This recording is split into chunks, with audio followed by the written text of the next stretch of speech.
Today on Clear Your Clutter Inside and Out, we're talking about mental health.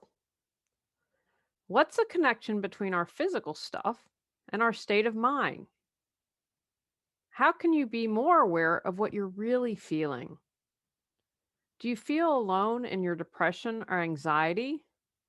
Learn about becoming more aware of your mental health as we continue our month focusing on interviews. Do you control your clutter or does your clutter control you? On Clear Your Clutter Inside and Out, we'll teach you awareness as well as action steps to create change in your life.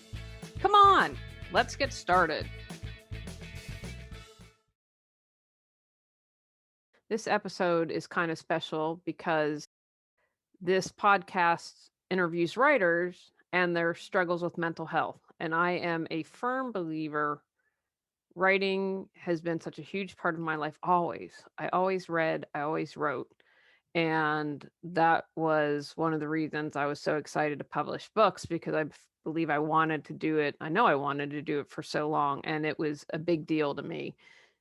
And once I got over that hurdle of like, oh, I've got to have a publishing house, and I'm grateful as much as they annoy me with someone like Amazon and other platforms that allow me to reach people that maybe wouldn't have ever heard of me.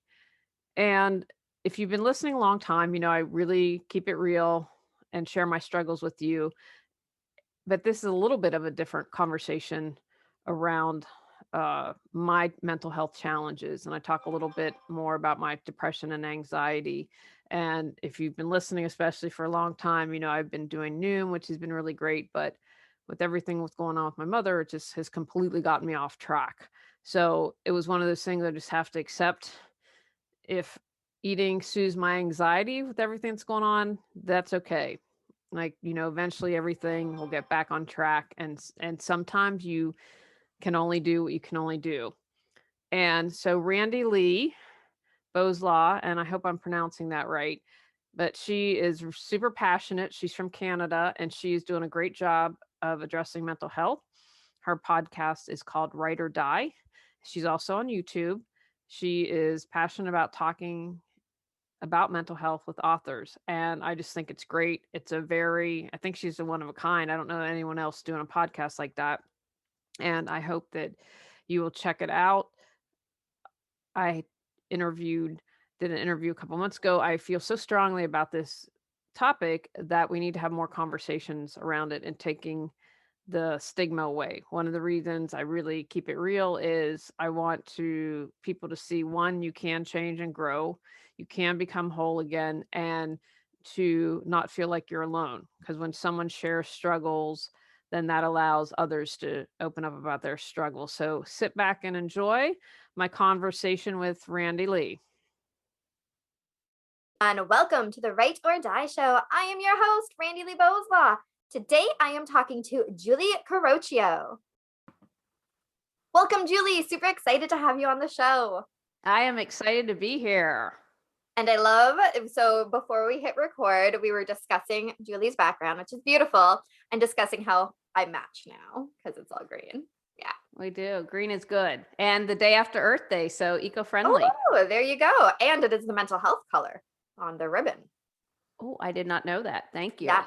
This is why I was on a giant hunt for green lipstick. It was extremely difficult to find. I had to order it off Amazon because I found one company that had it, but they did not ship to Canada. So, yeah. I saw blue the other day. Yes, I love my blue lipstick too. I like to mix it up, but the green that was the reason behind finding the green and working very hard to find the green. Gotcha. Well, good job. I have a light purple coming in soon too. Purple's my favorite color. For spring. There you go. Yep. So enough about me and my beautifully colored lips. Tell us a little bit about yourself. So my name is Julie Carocchio. I started my business in 2009. It was called Healing Through Organization. And I was in a crazy job and it was crazy town. And I said, what can I do that I can support myself, but I can also help people and make a difference? And so I came up with organization. And then I started my business, and then for a while I had an international internet TV show called Reawaken Your Brilliance. And I would interview body, mind, spirit experts. And so as I'm doing this and as I'm working with clients, I have this aha moment that it's more about the clutter and less Yeah. about the organizing. And so that was my kind of like, oh, I need to learn more and coach, and I'm doing coaching, and let's get certified. And so then I never recommend this, never change your business name. It's a pain in the butt. So then I changed it to Reawaken Your Brilliance and have been, like I said, started in 2009. I've written 14 books. I've done some classes. I also host a podcast, Clear Your Clutter Inside and Out. So what gets me excited in the morning is helping people clear their clutter. And that's the metaphor I use, because a lot of times when you think of clutter, you think of the physical stuff, but Yeah. it's so much more than that. And mental clutters, I know we're going to talk about today, but that's just one aspect. Yeah. Actually, during COVID, because I mean, we're stuck at home, I think a lot of us, myself included, have been going through our clutter and going heave ho, all that junk that just sits there, collects dust, and serves no real purpose in our life. Exactly. And it's interesting. Some people have been able to do that, but some have struggled and not been able to do that. And there's definitely a mental and emotional and sometimes a spiritual component behind that. But, they talk about in feng shui, which is the energy of your home. Any feng shui person will tell you right off the bat, clear your clutter. Yes. You want to change your life, clear your clutter. Yep. I've been doing that slowly, but it's not an easy thing, especially I used to be pretty broke. I'm not rolling in the dough right now, but I'm not really broke. And so I would say, oh, well, I might need this, right? And if I throw it out, then I have to go buy it. I don't have the money to go buy it. So I need to keep this. Right. And then I keep this and this and this and this. And then I just accumulated a whole bunch of clutter. And now that, again, not rolling in it, but enough that if I really needed whatever that object was, I could go out and buy it again, because I look at this object and go, I have not touched you in like a year. Do I really need it? Probably not. And if I really, really super do in another year or two, I'll buy a new one. But to me, I would say that's very common, that people are like, I'm going to let something go, and then 5 minutes later, I need it. Now, I have a couple thoughts. One, you create your reality. So if you think you're going to need it 5 minutes later, you are. But what I always say to that is, can you trust that you'll get what you need when you need it? Oh, I like that. So if we let it go, maybe you don't have to own it, but maybe you can borrow it from your new neighbor that just moved in. Or you're like, wow, you know what? Just had the neighbor move in. So you might be borrowing something. Yeah. But to get into that mindset. And again, if we create our reality and our thoughts create things, then okay, I'm going to get taken care of. So I'm not going to worry about it. I like that. That's great thinking. And I had actually talked to another guest on the show, because we both had 100-year-old houses. And of course, 100-year-old houses do not have lots of closet space, because you didn't have a lot of stuff back then. Right. So that's kind of another one of the reasons I needed to declutter, because just accumulating things. And I mean, I got kids, so you accumulate a whole bunch of toys, and now that they're teenagers, okay, what do we do with these toys? Because you don't need them anymore.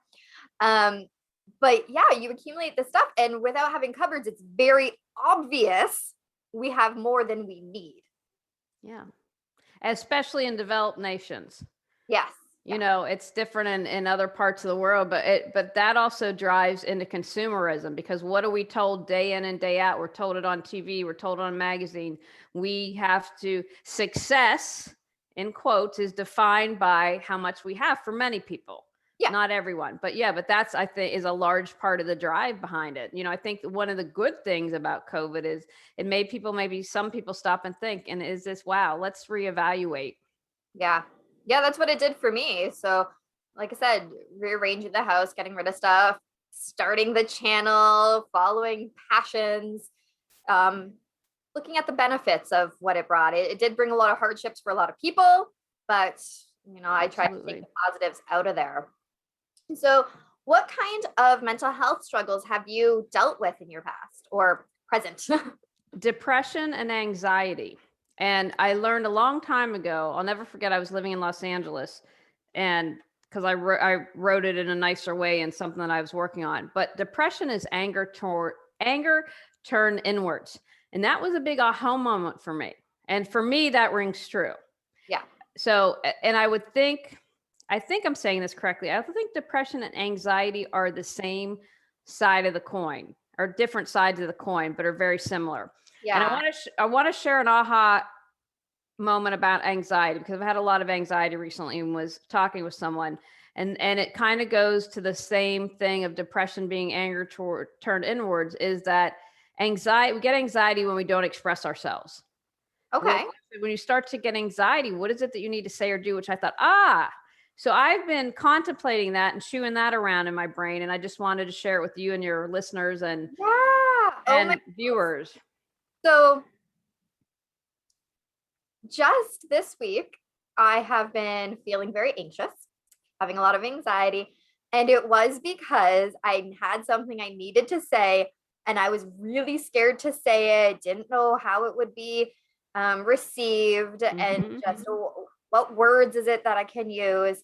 And eventually, I actually didn't say it, I wrote it because Good for that's you. my Yeah. best way of dealing with things. Um, and the anxiety just dissipated. So it's amazing that you bring up that point, because I literally just did that yesterday and finally felt relief. Right. What was an aha moment for me? Yeah. That's why I wanted to share, because I'm like, I'm betting that it's going to support someone else who needs to hear that. And I didn't So think of it that way.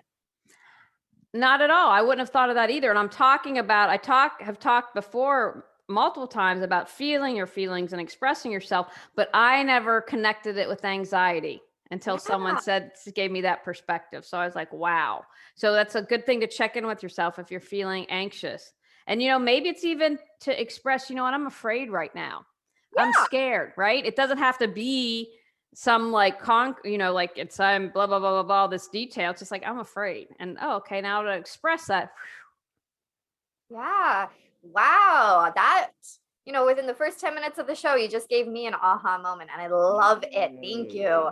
Because now, next time I'm feeling that way, I can kind of stop and think about that. Because, yeah, looking back, I think all of the times that I've been really, really anxious have been around times that I've needed to say something, but was scared to say it. Well, I want to share another tip then, and maybe this will help you. So I haven't had them in years, but I went through a period where I had panic attacks. Okay. And unless you've had them, it's kind of hard to describe. But I had to I thought I was having a heart attack the other day, and the doctor was like, "Or do you think it's a panic attack?" And I said, "Nope. I know what a panic attack is. Been there, done that. This is definitely not what's going on."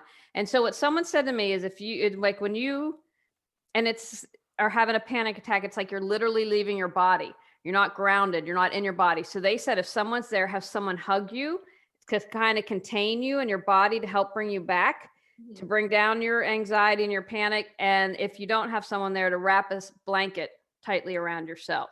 So thank goodness I haven't had one. But if it comes up again, the first thing, I did it when someone told me, I'd say to my husband, just hold me, just grab me and help. And that helped bring it down. That is a great tip to keep up in my noggin. Love it. Yes. And I think that it's important that we have tips, I'm a big fan of writing everything down or writing a list, because in the moment when we're overwhelmed or we're anxious, we can't think, or if we're depressed, of, hey, I have this list. What can help me get out of this? What can help me move forward? Then I don't have to think, I can look and just do. Yeah, exactly. You just pick something, and it can be a list of things that you already know work for you. Because that's the other thing, is not every type of coping skill is going to work for every person. So you have the Right. list of what works for you. That's 1000%. Yeah, that's a great point. And it could even be in picture form, because I remember, and I had totally forgot this, but when my child was at treatment, one of the things that he was sent home with was pictures of things to help cope. Ah. I did put it on the wall. I stuck it up on the wall. It was up there for probably a good year or so. And yeah, I didn't even think about it in that context. It was just, okay, this is what the psychologist sent. Let's use it. Right. Right. Picture form too, if you're visual. Yeah. And most of us are visual learners. So that's a great tip. Yeah. What do you have? Obsessive, repetitive, or unsettled thought? Are you often overwhelmed or anxious? Do you spend most of your mental energy in the past or in the future? Ready to kick your fear to the curb? Get control of your clutter so your clutter doesn't control you. Reclaim time, money, sanity, and resources. Mental Gut Clutter 365 Journal Prompts supports you in clearing your mental clutter. Free gift with purchase to support you even more in your journey to declutter your life. All right. So when did you first realize that you were dealing with depression, anxiety? I had years ago, I was living in Vermont, so kind of sort of near you. We weren't too far from the Canadian border. And I was really fortunate. Life didn't feel good. Life didn't feel right. And so I was in my 20s, and I don't know if I could have articulated exactly. It just didn't feel good. And Mhm. so I went and I lucked out and found a wonderful therapist who was really great and started to work with me. And so one of the exercises she had me do was to learn my family history and write relatives. And so there is a history of depression Okay. and my family. And so it was really great because one relative, I don't want to share anyone's name or Yeah. relation to because that's their own personal story, but it's told me about a time that they were depressed and years and that they finally had a friend. I mean, he just had put himself in a bedroom and didn't want to do anything. As one of his friends, like, okay, there's something wrong. We need to do Yeah. something with this. Now, it's my personal viewpoint that they had to come out. And, and if you're an older person, being gay isn't easy, and at least in this country. So, I think that that was a part of it. But I also think that there is a hereditary component. And so that was kind of oh, okay. So there's this part of it. And so that's kind of when I started. And then as I mentioned about the anxiety and being aware, like if I'm depressed, what am I angry about? Yeah. Because, you see people who lash out at others when they're angry and they don't turn that inward. But we Yeah. don't want to go to that extreme and beat up people and take all our anger and frustration out on others. So that's kind of where it started for me in my 20s. Okay. And how did you go about getting some help? Well, I was fortunate again, like you really realize how important health insurance is. It's much different here than it is for you all in Canada, but I had a great therapist. And so that was a start. And then I had another therapist when I lived in Los Angeles. And then I've also am a huge advocate of personal growth. And Mhm. so I took a program in Los Angeles called Clearsight, which was a clairvoyant program. Everything's energy. And so that might sound weird to some people listening, but that was really the first step in getting to really deep and Okay. understanding where things were coming from and then having the tools to clear it. And so now throughout then since that time, then I haven't seen a therapist, but I've worked with different coaches that have been helpful. And then also you have the medical side. And so, like I said to my doctor, I said, I've got a lot going on in my life right now. It's just one Mhm. of those times in life. And I said, oh, I don't know if I want to take anything because then I'm afraid I'll never be able to get health insurance again. And she said, Julie, 50% of Americans are on something. You just don't even worry about that. And so then we have to figure something out because this gave me horrible headaches. But I just thought, she was like, it helps with depression and anxiety simultaneously. And so Okay. it was something, yeah, for that to help. So I think that if you need to get onto something, get on it. Because I Yeah. was very resistant to that. And I think that I bet there are people listening and watching that feel the same way. But I also Mhm. think it's about tackling it from many different angles. So like if you get anything like, are you eating well? Are you getting fresh air every day? Are you journaling what your feelings? And maybe it's you talk to a therapist or a coach or something, Mhm. doing a multiple different ways to tackle it. Does that make sense? That makes a lot of sense because mental health, yes, we always look at it as mental, but, and I've discussed this on other interviews, it can manifest physically. So if your mental health is manifesting physically and you're not taking care of your physical body at the same time as your mental, then you're not working with your whole body. Like we are all multiple things. We are not just one thing. I am not just my left hand, right? So, Mm-hmm. and I'm going to pick on my left hand because I did hurt my wrist a few years ago. And it wasn't just my wrist that hurt. My wrist is where the injury was. But if I was to hold my arm up like this, the pain would shoot up and all the way through. So I needed to not just rest my wrist, but I needed to rest my shoulder, rest my arm, right? And take it easy. So that's kind of how I'm viewing what you're saying, is that tackling it from different perspectives and different ways is just ways to really get to the root of the problem and help to keep us in a beautiful, healthy state. Yeah. And I want to just share this because this happened to me. If you aren't feeling well, always go see your doctor. And I'm fortunate I have an awesome doctor. And I said, you know what? I'm exhausted. And she said, I think you have sleep apnea. So let's do a test. Well, I didn't know you could do it at home. So I do have sleep apnea.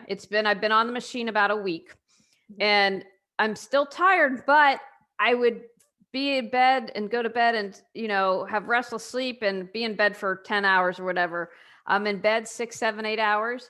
And I had a horrible shoulder pain, and was reading about something. And when you don't get enough sleep, sometimes muscle pain is one of so Saturday night, my husband, I'm ready to cry. I'm like, please massage my shoulder. So I was on the machine. Within 3 days, it went away. Now, do I know if it's that? I don't know. But the more research I did, I just say, if you're snoring, if your partner says you snore, just check it out, because sleep is so fundamental to everything. And if you're not getting real sleep, I'm excited to see where I am in another month or two as I continue to do this. Yeah. And we're interconnected beings, right? And I was saying that to my husband because I have a lot of foot issues. And the fascia that runs through our body, I'm not going to get super technical with everybody because this is not a personal training anatomy show, but the fascia runs through your whole body. So even the tension that is in my feet is affected by my hips, is affected by my neck, by my jaw. And he's like, your feet is connected to your head. I'm like, yeah, everything is connected throughout our whole body. Everything goes down that spinal column and shoots out to all the different limbs that we have. So yeah, if you have an issue in one aspect of your life, whether it be sleep or my wrist, feet, whatever it is interconnected. Absolutely. Yeah, that's great points. So you said that you've got a great therapist, which is amazing. What kinds of coping skills have you learned from that? Oh, good question. Different things. So I'm a huge fan of journaling. So writing down, because I laughed when you said, oh, I couldn't say it, so I wrote it down. If I have to have an intense conversation, I will write out my talking points because I know I'll get so nervous and have to do that. So I'm a huge fan of journaling. Walking, I try to walk every day. That helps clear my head. It keeps me physically good. I remember that what I do is about me and what others do is about them. And then knowing, I can control me and that's about it. I wish I could control the world. I've tried really hard, but no such luck. Yeah, actually, when my kid would say something like, he still says stuff even at 14, but the younger years, right? When you'd be playing with a friend or whatever, well, he made me, or like with a sibling, it was him. And I just look, I go, well, you can't control what they're doing. You can only control what you're doing. And I saw you do whatever it was. Yeah. So those are your actions. You can't blame that on somebody else. Right. But he told me to, but you didn't have to listen. Right. No, but that's important. So you need to own that. And so when you own your own stuff, in my mind, although it might be hard, because I think we're not taught these skills, right? We're taught math, and which I use a calculator, barely use all that stuff. But it's like, how do we cope with disappointment? We're all going to have disappointment. How do we cope with anger? We're not taught these skills. So I think that it's really important to learn how to do these things. And as you mentioned a moment ago, figuring out what works best for you. I'm a huge fan. If I'm overwhelmed, 10 deep breaths. Like if I can't think in that moment, I can remember, okay, just sit down and breathe, or I'll ground myself. If I feel like I'm out of my body, I need to be really in my body, and having healthy boundaries. And also in addition to that, knowing what hill to die on, as they say, meaning like, do I want to spend time with an idiot on social media? Probably not. Yeah. I had it. Kids, pick your battle. Pick your battles. Exactly. Like I had someone and I was grateful because I took a 6 week because he came on I'm like, you haven't been on my page in years and you're all angry up on me on Facebook. I'm like, I don't have time for this. And so the next day I said, I'm taking a break. I'll be off. I said, when someone who obviously is in so much pain that they have to be a jerk on my Facebook page Yeah. and I can muster no sympathy, I said, I don't want to be that person who can't have compassion. So I'm peace out. I'm out for a break. And it Yeah. pissed him off and he and his wife unfriended me. I'm like, thanks, bye-bye. I don't want your go, you need help and talk about mental. I think there might be some mental illness on, but I'm like, I don't want to be involved in that. Just get away from me. Yeah. And ironically, you're angry that I'm pointing out that you're hurt because you're so angry all the time. Like you can't even recognize that. To me is sad. But Yeah. knowing that I couldn't have compassion was a boundary for me. So then I needed to step away. Yeah. That is really important. A lot of us have boundary issues. And I think that's where a lot of my anxiety about saying what I needed to say or whatever, because boundaries, right? Yeah. And that is boundaries and anxiety and depression, anything else. But for me, I've noticed it now. I notice that I'm thinking about it right now. Is when my anxiety peaks, it's a boundary issue with the fear of saying something because of that boundary issue. Yeah, yeah. Aha moment. That's awesome. Yeah. But that makes sense, and especially there, you've all, we're all individual and have individual experiences, but then they're collective things like as a woman, you know, I'm reading like the Me Too movement is a good example. And it's like crazy to me how other women endorse it. Endorse it's not the right word. Or like, what are you complaining about? Or suck it up, or I had to go through it. And but it's like that's a whole other like sexual harassment in the workplace, sexual harassment walking, like that most men don't have to deal with. And so there's a boundary issue around that. There can be a boundary issue of our race and then our family of origin, our sexuality, all those different things can play Yeah, part. definitely. Excuse me. So what would you tell somebody who's listening right now and maybe they're having some aha moments with their own mental health? What kind of advice you want to give them? I would say, no, you're not alone. I think that that's really important. And to not be ashamed. I think a lot of times we have this misconception, like if you like, for instance, if you're struggling depression, like be a rugged individual, like Hudson America, like suck it up, buttercup, just, Yeah, so you're not alone. There's nothing to be shameful for. Reach out and get help and support, yeah, you know, that's really important. And that you are good enough, you're worthy, and you are loved no matter what. Because I think that sometimes ties into it, right? We're either coming for fear or love, but if we don't feel good enough, there's a fear around that. So know that no matter what, you are worthy, you are loved, and you are good enough. that is great advice. Where can people find your books? Tell us a little bit more about those. Thank you. So they're on, sadly, Amazon, because I feel like we all need to be on Amazon. I'm hoping that there's a day that doesn't happen.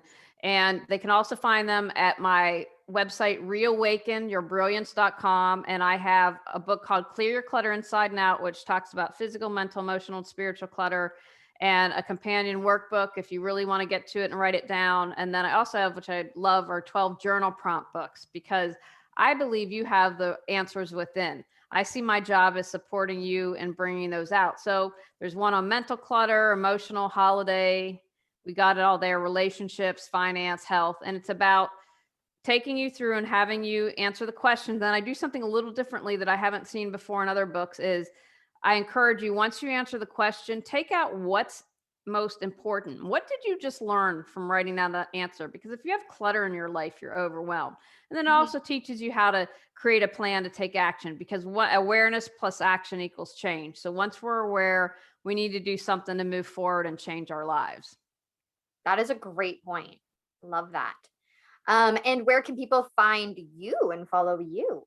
They can go to reawakenyourbrilliance.com. You can find all my social media links. My podcast is Clear Your Clutter Inside and Out, and it's on YouTube as well under Julie Caraccio. So you find me, you should, if you Google, you should be able to find me, but reawakenyourbrilliance.com is the best bet. Wonderful. And those links will be down in the description below. So be sure to go check out Julie's website, and then give her a follow on all the social media platforms that you are a part of. Thank you. And thanks for all you're doing to support people with mental health, because as you do this show, that helps erase the stigma, that allows people to share their stories, and for others listening and watching to know that they're not alone. Oh, thank you. That was my goal, and I'm glad that people are seeing that as coming through. So thank you so much. You're welcome. Everybody really enjoyed that episode. I had my own aha moments talking to Julie, which was awesome. I loved that, and being able to kind of put together the anxiety and the fear and figuring out those connections. That was so great. Remember that the links to follow her and to get her books are down in the description below. So be sure to give her a follow. Check out her books. She's got a wide variety of them, which is fantastic. As well, if you want to support the channel, head on over to Patreon and become one of our patrons. That would be awesome. Or if you want to check out the merch store, we've got some really cool designs that make great gifts for people. 10% of the proceeds from that goes to the Canadian Mental Health Association. And hit that like and subscribe button down below so that you can show your support that way. It's a nice, easy thing, and we really, really appreciate it. As well, remember that the only way to end the stigma of mental health is to speak openly and honestly. Bye! Take actions from today's podcast. Check out Randy Lee's podcast, Write or Die. Pay attention to how you're feeling mentally. Get support if you're struggling with your mental health. Realize and recognize you're not alone. On our next episode, we're talking about releasing energetic clutter. Go out, clear your clutter to create the life you choose, deserve, and desire. When you clear your clutter, you can share your gifts with the world. Sign up for our free newsletter at reawakenyourbrilliance.com. If you've enjoyed Clear Your Clutter Inside and Out, please rate, review, and share us.